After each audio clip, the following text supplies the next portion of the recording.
This show is sponsored by BetterHelp.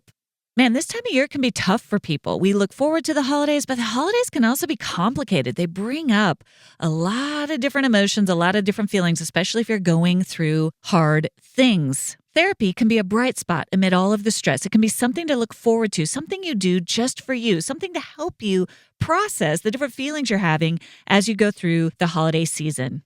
It can help you feel more grounded, and it can give you the tools to manage everything that's going on. You know, I'm a big fan of therapy. That's a lot of what this podcast is about. If you're thinking of starting therapy, give BetterHelp a try. It's entirely online. It's designed to be convenient, flexible, and suited to your schedule.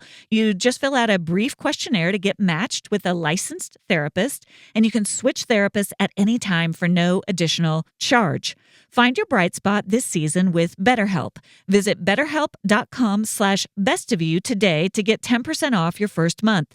That's BetterHelp, HELP.com/bestofyou.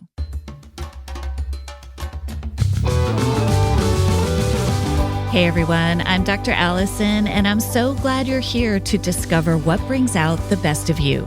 This podcast is all about breaking free from painful patterns, mending the past, and discovering our true selves in God. I can't wait to get started as we learn together how to become the best version of who we are with God's help. Hey everyone, and welcome back to this week's episode of the Best of You podcast. I'm so glad you're here. I am so thrilled for these next two episodes, the final two episodes in this series on Faith Talks. We're going to talk about grace and forgiveness. And the two concepts are fairly intertwined. They're different, but they're intimately linked. And so the first part of today's episode, I'm going to talk about what grace is, what forgiveness is, how they're different. And I'm going to talk about forgiveness and what's so tricky about it. And then we're going to jump in to a couple of interviews with people who are talking about these concepts, who are illustrating these concepts, who are showing us how these concepts play out in their day-to-day lives. And so first, let's talk about what grace is. We throw this word around, right? We want to be people who are gracious. We want to be people who demonstrate grace. We want to receive grace, right? We want others to be gracious toward us. So what do we mean by that? Well, grace, just more broadly defined, is a posture of kindness. It's a posture of what I like to call goodwill, which might mean you tend to give others the benefit of the doubt. You tend to give grace. The reason that person cut me off in traffic or was rude to me in the checkout line is because they were having a hard day. I want to have a gracious, generous outlook, right? We want others to have a gracious outlook toward us. And we think about God's grace, right? We think about the reality that God is constantly showing grace to us, which means God constantly has a posture of goodwill toward us. It doesn't mean that God isn't aware of where we're getting it wrong, where we're missing the mark, where we're a little bit far from God. I don't think God is naive. I think God sees those things, but God gives us grace constantly. God is the master of grace giving. And as we receive more and more and more of God's grace toward us, it allows us to have a reservoir of grace inside our souls that spills out to the people all around us. So grace is a general posture. When we get into forgiveness, we're talking about a subcategory, a specific form of grace. Forgiveness is given out in the context of a specific offense. It's initiated by a wrongdoing or a series of wrongdoings, a lot of wrongdoings. It doesn't just have to be one, right? So forgiveness is a posture of the heart, the soul, the mind toward something that violated us in some way. It involves letting go of the resentment, the anger, or the desire to get even. And again, there's some assumption in this definition of forgiveness that there is cause to be angry. There is cause to feel resentful. There is cause to want to get even, right? There is a desire at its best for justice. Something wrong happened. And so forgiveness requires us to be very honest about the wrong that occurred. Forgiveness isn't just glossing over things. Forgiveness requires us to be very in tune with, this was wrong. I was wronged in this situation. And so it means facing those unpleasant emotions, the resentment, the anger that pops up. It doesn't mean denying those emotions. We're going to get into this. This is a little bit of a spoiler alert, but I've got a whole new series coming up on emotions that I'm so excited about. So I'm going to just touch on it today. There's more to come in the coming weeks. But forgiveness means acknowledging those negative emotions that understandably surface when someone is hurting you, someone is mistreating you, someone isn't honoring you, someone isn't respecting you, someone isn't giving you the kindness that you are giving to them. It evokes negative feelings in us. That's normal. What we do with those negative feelings is on us, right? And forgiveness is one of the tools, one of the strategies that's available to us. There are a couple of things I want you to hear today before we dive into these episodes. Number one, a posture of grace and a posture of forgiveness. In psychology research, these attributes are correlated with improved mental health. In general, if we are people who tend to give others the benefit of the doubt, if we are people who tend to release resentment and anger and hold a forgiving posture toward others, we see improved mental health benefits. This is secular research. We know this from the Bible. I'm giving you the secular research. So, for example, these attributes are correlated with increased levels of happiness, decreased symptoms of depression and anxiety, and a generally more positive outlook on life. So, in general, it's not healthy for us to harbor a lot of ill will. It's not healthy for us to harbor resentment and anger. It doesn't do good for our bodies, our souls, or our minds. And we see this time and time again in the research. So we do want to be people of grace. We do want to be people of forgiveness. But there are a couple of nuances to that. Number one, research in psychology has also established a strong correlation between the ability to forgive others and certain personality traits. And you probably know this anecdotally. You probably, right now as you're listening, can think about yourself and recognize, I'm someone who forgives pretty easily, even when I've been wronged. Or you might be aware of, it's really hard for me to forgive. I don't like it. I don't like seeing wrongs. It's really hard for me. And there's probably a good reason for that. Back in episode 49, we talked about the big 5 personality traits that are the most researched personality traits in psychology that tend to be how we're wired, right? They tend to be pretty stable over time. And one of those traits is agreeableness. And some people just tend to have a more, what psychologists call, agreeable approach. And for those folks, indeed, what we find is that forgiveness and grace come just a little bit more easily than folks who have lower levels of agreeableness. Now, if you go back to those episodes, you remember there's not a good or bad here. The people who score lower on agreeableness tend to be more invested in justice. They tend to be more invested in calling out wrongs. So there's a need for all types. If you're somebody who struggles with forgiveness, my guess is you are somebody who really hates injustice, and that's a good quality. Doesn't mean you don't have to work on forgiveness or grace, but it does mean we don't want you to lose that quality of calling a spade and naming what you see as you see it and calling out wrongs. There's a real need for you in our world. And for those of you for whom forgiveness and grace come a little bit more easily, there's a need for you to not jump to a naive glossing over that isn't actually forgiveness. And I put myself in this category. For those of us who have a highly developed fawn response, who are a little bit more of pleasers, right? We can call ourselves gracious and forgiving, but what's really happening is we're just not looking at the hard facts. We're not looking at the reality that there was a wrong. And so the invitation to us is to get a little bit more in touch with what I believe matters to God also, which is that justice piece, that truth-telling piece. You know what? This wasn't right. The way this other person treated me, it wasn't right. And I'm willing to forgive that person. And yes, that may come a little bit easily to me, but I'm also working on naming when something isn't right. And that's also a part of my growth spiritually, emotionally, mentally, physically. So the first thing as you're listening to these conversations I'm going to have today and next week, I want you to hold that in mind. Is there a personality disposition that makes some of these things a little bit easier? And where are you on that spectrum? And if it's harder for you, what's your invitation in terms of forgiveness? And if it's easier for you, what's your invitation in terms of forgiveness, right? If it's harder for you, your invitation might be to go through the mental rigor of working to release resentments and anger.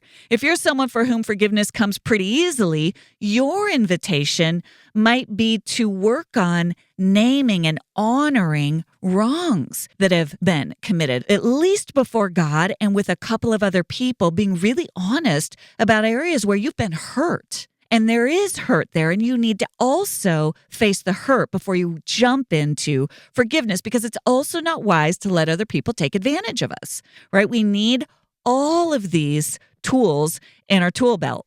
Okay, finally, I want to talk just a little bit about different types of forgiveness. Number one, there's forgiving yourself, right? Sometimes we wrong ourselves. We do something we know we shouldn't do, or we do something that at the time is the best we can do, that years later we're just beating ourselves up over. We're just mad at ourselves that we did that thing that we're now suffering the consequences of. And this is real self-forgiveness. And this is where I love that parts work, right? Where we look at a part of us that did the best we could at a given moment in time, and we bring that part out in front of us. We stop beating ourselves up. We invite God into that experience, because God doesn't beat us up. God names without shame. And we walk through a process of forgiving that part of ourselves in partnership with God's Spirit. And it's so powerful. And we'll get into more of that in these upcoming episodes. There's also forgiving others. And this is the most commonly known form of forgiveness, right? And there's a couple of forms of forgiving others. Number one, there's forgiving others when they ask for forgiveness, when they acknowledge a wrong. Maybe somebody has hurt you, a parent has hurt you, a friend has hurt you, a spouse has hurt you, and they've come to you and said, "I'm really sorry. I messed up. I'm going to do better next time." Well, in those instances, forgiveness can be hard, but it's sometimes a little bit easier when someone owns what they have done. Sometimes somebody asks for forgiveness, but they don't really change. That's a little bit harder. And then sometimes we have those situations where someone has wronged us in deep ways. Maybe they've wronged us systematically time and time again, and they've never owned it.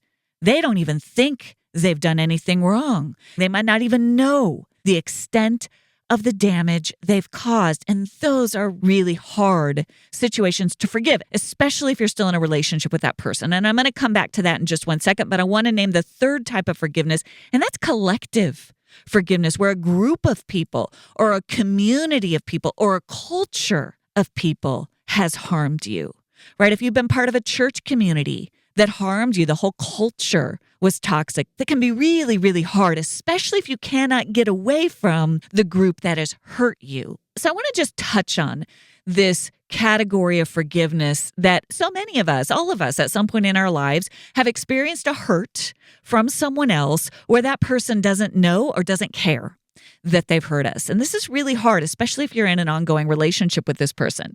And I want to say up front that I believe very clearly that boundaries and forgiveness go hand in hand. I do not think forgiveness means continuing to allow yourself to be put into harm's way. All right, if you've received any of those messages that you should just forgive and forget and let this person keep harming you, that is wrong. And you will hear our guest say this today, and I'm so grateful that he did. Here's the tricky thing about forgiveness in those cases. We don't do ourselves any favors by holding on to anger and resentment. It doesn't do good in our own souls to hang on to those feelings longer than we should. Now, we need to honor them. We need to notice them. We need to let those feelings run their course. But the minute we start to grab on and feed on anger and feed on resentment over time, that's not healthy for us. There's a lot of research that supports that.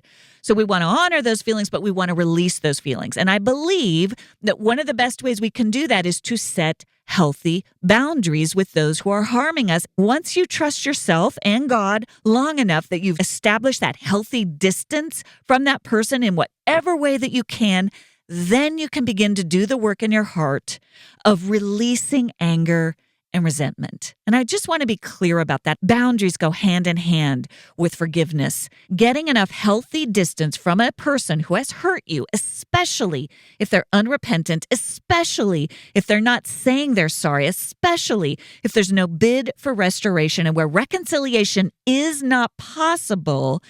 Forgiveness is about getting healthy distance, whether that distance is physical and you just never let that person into your space again, or whether there's emotional distance, maybe with someone that you have to have an ongoing relationship with, but you recognize that person will never be able to give me what I actually need. You can then begin to do the work internally to release resentment and anger. And you release that to God.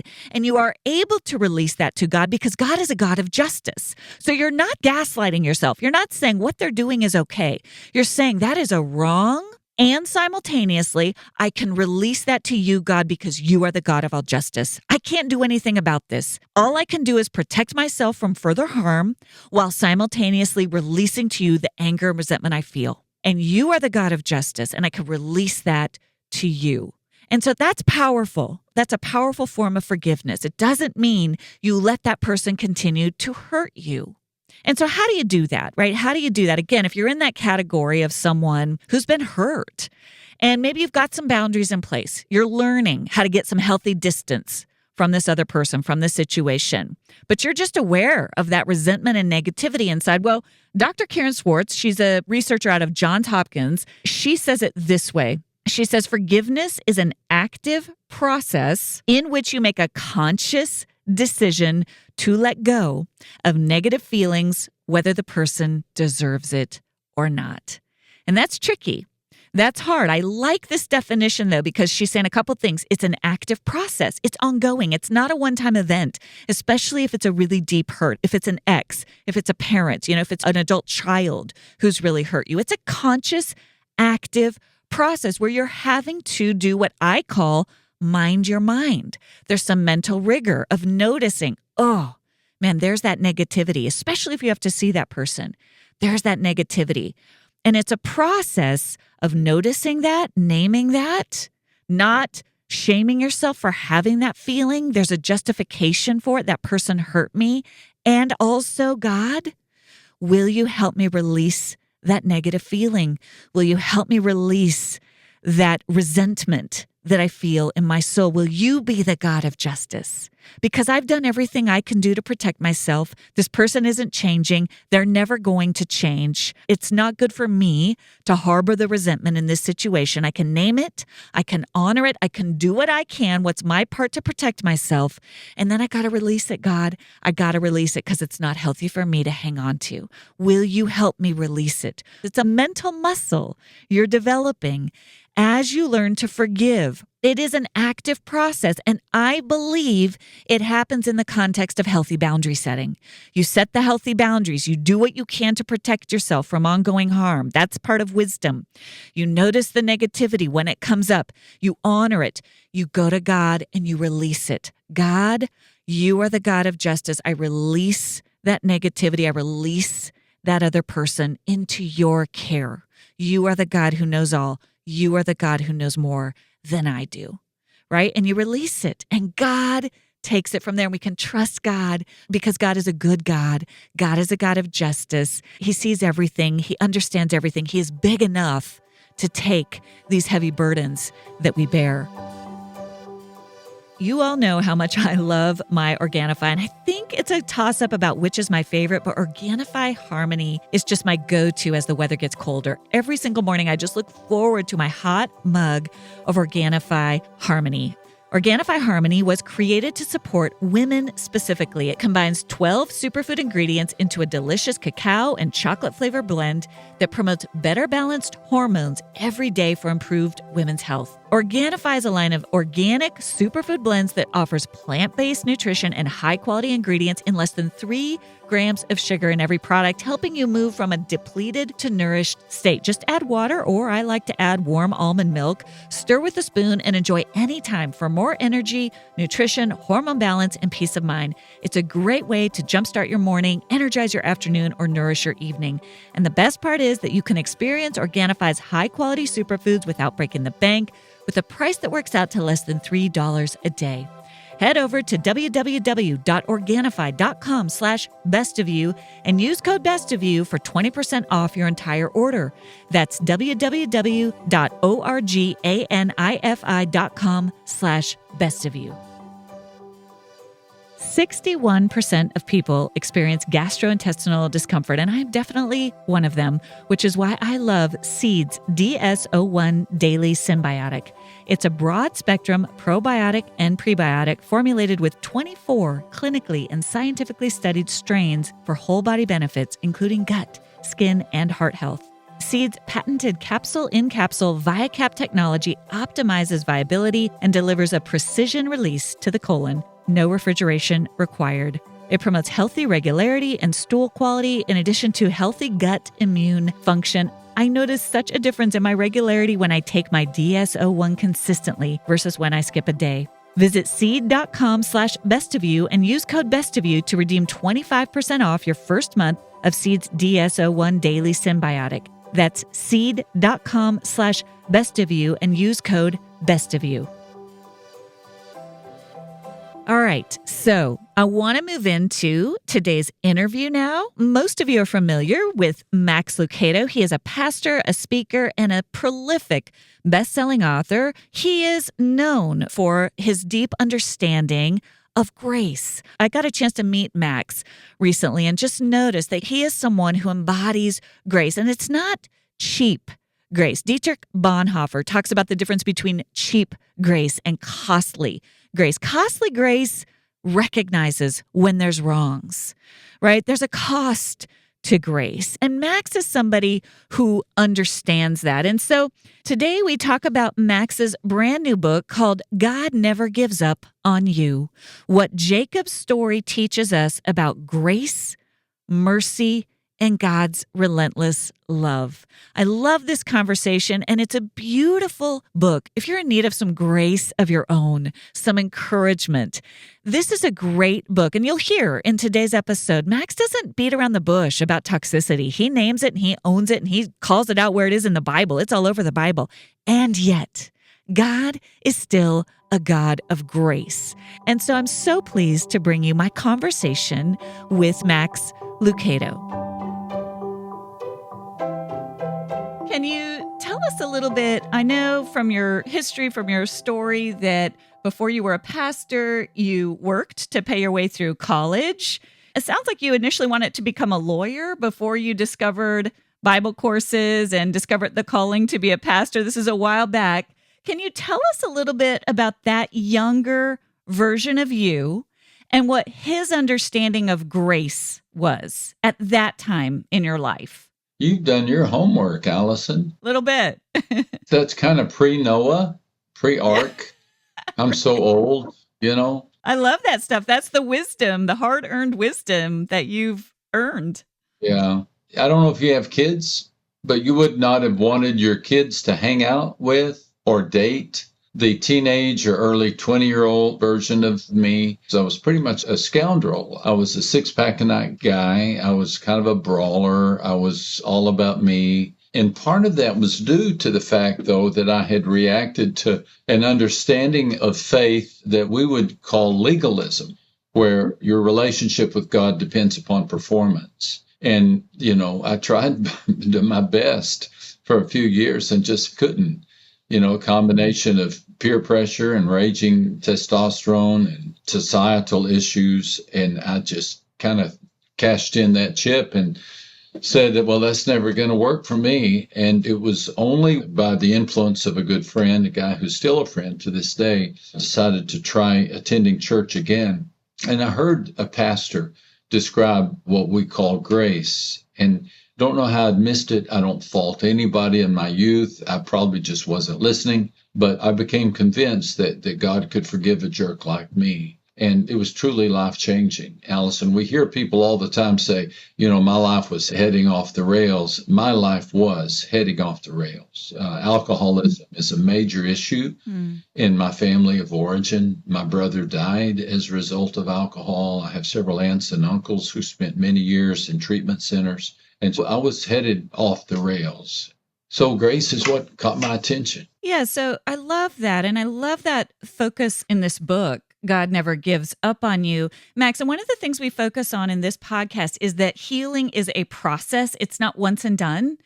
Grace comes in, Jesus comes in, we're changed, and we're changing over the whole course of our lives, which is what I love about what you did with the story of Jacob. What are some moments? You talk in the book about how Jacob had to reckon with his past at a key inflection point. And I write about this as well. I love this moment. I love how you describe this moment. What are some moments in your own life where you've had to reckon with the past and wrestle with God a little bit as you considered moving into your future? Boy, you get right to the core, don't you, Allison? That's what we're all about. Yeah, that old saying is true. You can't move into the future until you've dealt with your past. And dealing with your past is challenging. Apart from the grace of God, I would think it's impossible. I had and have messed up some really good relationships through the years due to inability to exercise self-control. I also have an addiction to the approval of people, which is interesting because I have a real curiosity about theology. And sometimes what I begin to discover in Scripture is not what I was taught or what others taught me. And I'll have to part ways just a bit with people and chart my own course. And I find that very hard because I like people to like me so much. I'm not a disruptor. I'm a pleaser. And I see that now, but I have found that I did not manage that well. So as you ask about my past, the two things that I've had to trust that God's grace is adequate for is forgiveness for my life in my early years, the inappropriate behavior and uncontrolled passions. And then also when I would chart a different course, even as a pastor, sometimes I cut people off. Rather than talk it through with them, I would just not see them. I would avoid them. And that's not healthy. And I've had to go back and mend a few of those bridges over the years. The benefit of growth as we grow in our own healing, we become more mature and we receive more and more of God's grace. It's paradoxical. It's not that we become more and more what you call, I love what you call the super saint, right? It's not that we become more aware of our super sainthood. It's almost that we become more aware of, oh my gosh, every step of the way, the more I become more aware of God's goodness and God's love, simultaneously, we become a little bit more aware of our failings. And it is such a paradox, is kind of what I hear you saying. We have to constantly reckon. As God gets bigger, we appropriately get smaller. And that's the way it should be, trusting in the great grace of God, how strong He is. I was just reflecting earlier, maybe 3 or 4 days ago with my family, how we used to put our girls to bed at night. We have 3 daughters. Of course, they're all grown now. They have kids now. So we were talking back when they were little, and we had a bedtime routine. And part of that bedtime routine is that I would allow each of my daughters to feel my biceps. Now, once upon a time, I actually had biceps. I don't anymore. There's more sag than strength there. But we'd make a big deal out of it. And they would say, "Oh, Daddy, you're so strong." Of course, they're already getting ready for bed. They've had their bath. This is the last thing I would do before we'd tuck them in. And my thinking, Allison, was I want them to go to sleep knowing that they have a strong father and that they will rest better having felt their father's muscles. I didn't know I was actually practicing theology by doing that, but I do think that we're stronger as we let God get bigger. And we allow ourselves to be small, to be that child that feels the muscles of God. And these stories in the Bible, like the story of Jacob, really celebrate not Jacob, but celebrate God and give us an opportunity to really place our hand on his biceps and see that he's the one in control. He's got a great plan for us. He's not going to deviate from it. He's not going to abandon us, and we can trust him to get us home safely. Because in the end, it's his strength that matters, not ours. It's his grip on us that matters, not our grip on him. Yeah, thank goodness, right? I love what you said. You said apart from God's grace, I think it would be impossible to face ourselves, honestly, to reconcile with our pasts, right? It's that cushion of grace and the bigness of it that makes it possible for us to tell the truth about our own inadequacies and the areas in our own lives where, as you call it, I love it, the tilted halo, right? Where we are pretty ragged still. Well, you know that anxiety is just running unbridled through our society. And I think one of the things that we don't talk about as a cause for anxiety is unresolved past.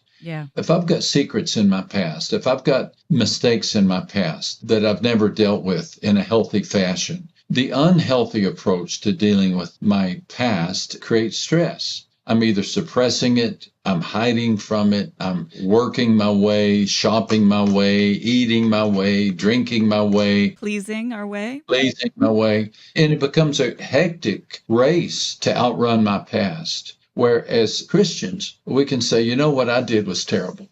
It was just horrible what I did. I will not pretend. I do not pretend it was good. Nope. No more. Not going to justify it, not going to deny it. I'm going to own it. But I'm going to present it to God and allow him to speak words of forgiveness over it. And that, I really think, is an unaddressed approach in our dealing with anxiety. Because if we can just let that past be presented, healed, prayed for, forgiven, then we've got a load we can release and move on with life. And again, that grace, I love how you're describing the bigness of God's grace is paradoxically what allows us to change and heal and grow. We don't heal in the context of criticism. We heal in the context of that compassion, that kindness from God. What are some things you've met with, no doubt, thousands of people over the year as a pastor and through your books and just through your ministry? What are some things that you see that make it hard for people to really receive deep in their bones this grace that you're describing? That's a great question.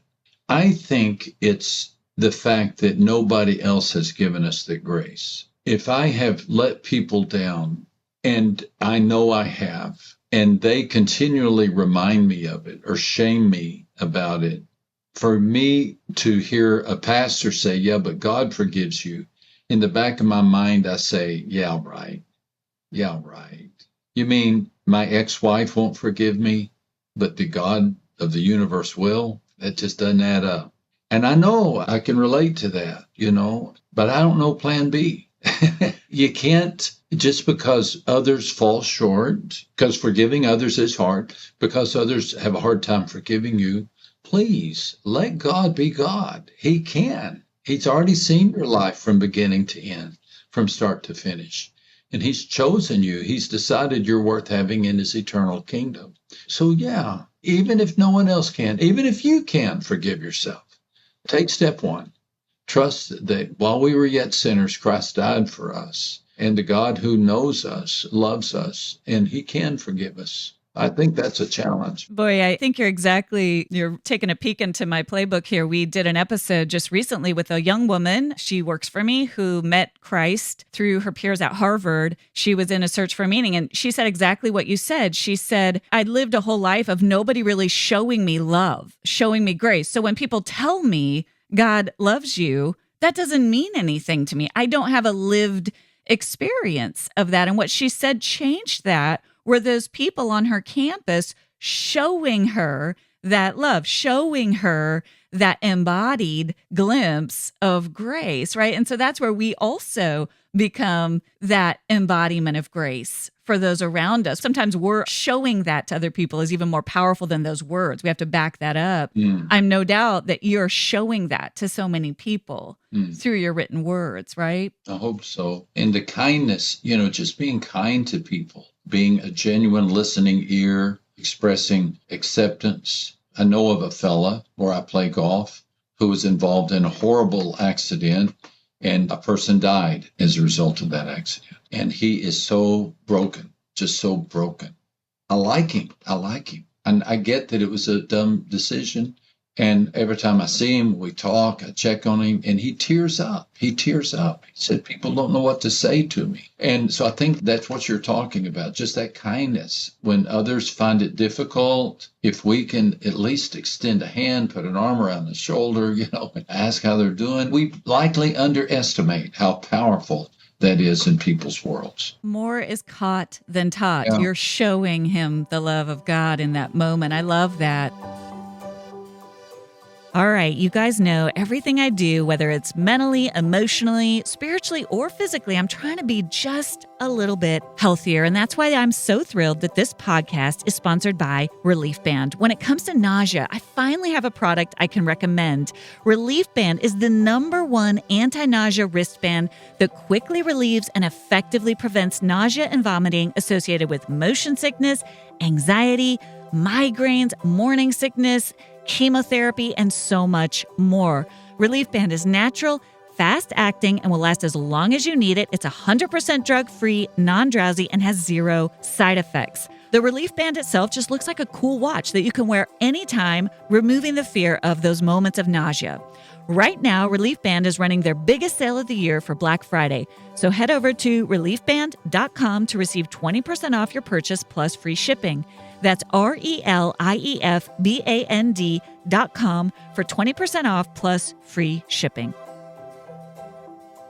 Today's podcast is sponsored by NutriSense.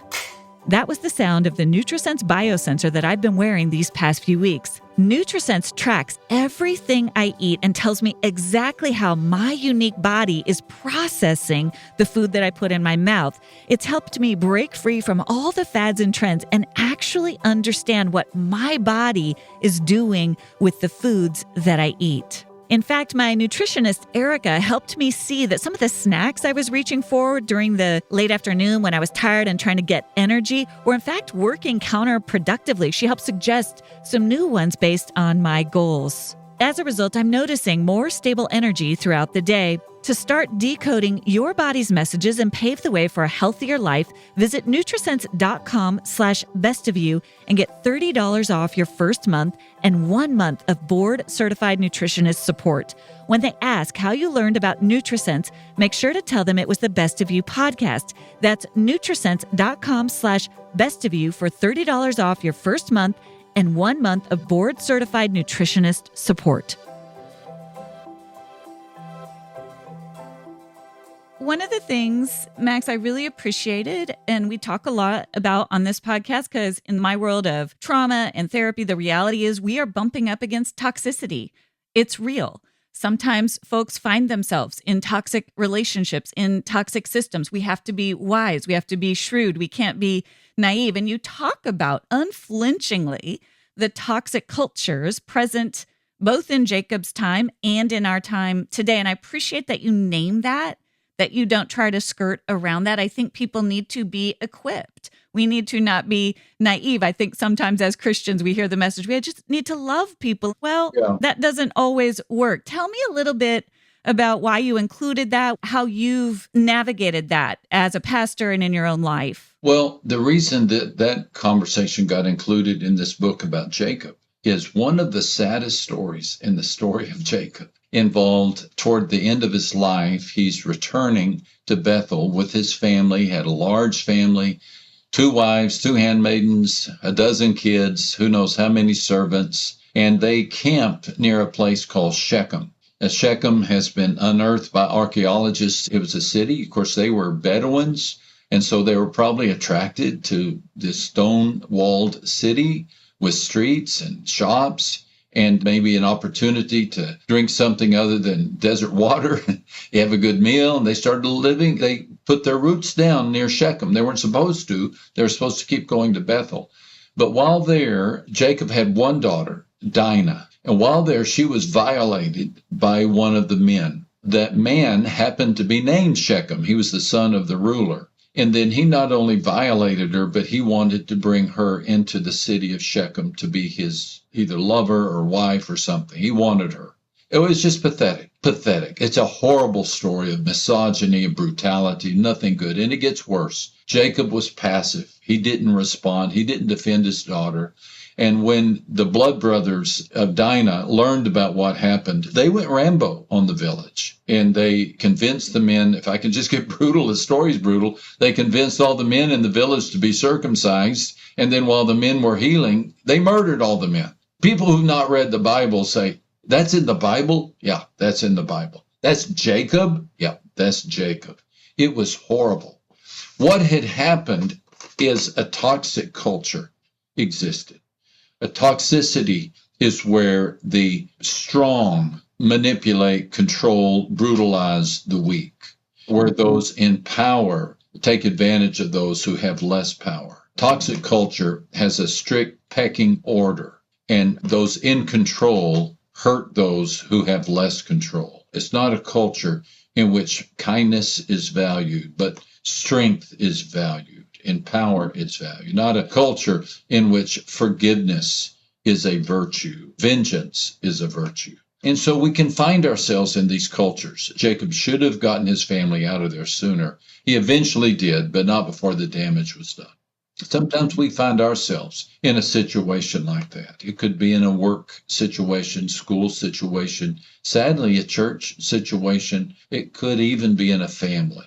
In those situations, we need to, number one, realize this can cause damage. And so, wives, if your husband is behaving like a Shechem, get your kids and get out. Get out fast. Men, if you are turning a blind eye towards Shechemites, then you need to repent, take a stand for what's good, and either get your family out or confront what the evil is. This is something we can't mess with. Sometimes we can even see this in a nation, in a culture, where we begin to elevate somebody who's full of a lot of swagger. And we need to watch out when that happens. We need to. And so it is a warning. I think this story in the Bible it serves as a warning.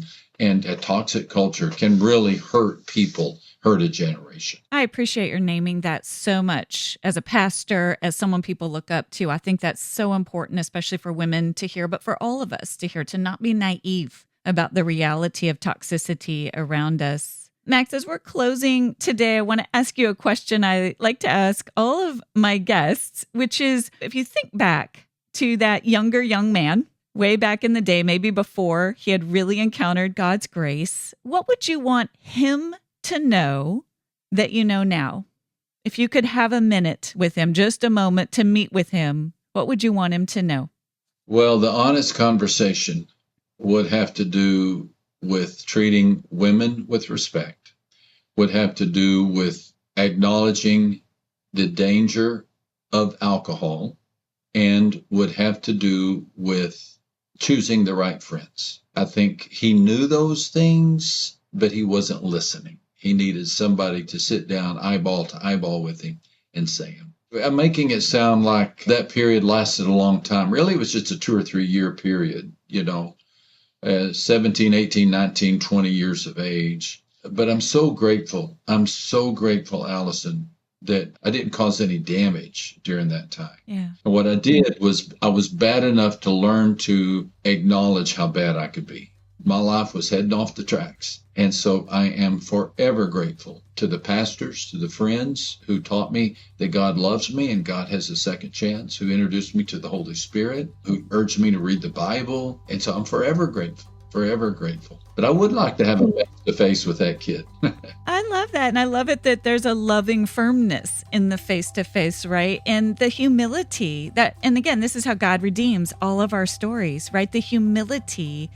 Me too. I mean, we all have that in our life. That's why I like to ask the question. Every single one of us can look back and reconnect with that former part of us, both from a place of, wow, I've come so far, and so grateful because without that younger version, those needs, those raw edges, we wouldn't have stumbled into the fullness of what it means. We would be, oh yeah, I'm all set. I've been cool my whole life, So I love that. Thank you so much for joining us. It's just been an honor to have you today. Thank you. All the very best. Thanks for letting me be a part of your podcast. Thanks, Max. Thank you. Bye-bye. Thank you for joining me for this week's episode of The Best of You. It would mean so much if you take a moment to subscribe. You can go to Apple, Spotify, Amazon Music, or wherever you listen to podcasts and click the plus or follow button. That will ensure you don't miss an episode and it helps get the word out to others. While you're there, I'd love it if you leave your 5-star review. I look forward to seeing you back here next Thursday. And remember, as you become the best of who you are, you honor God, you heal others, and you stay true to your God-given self.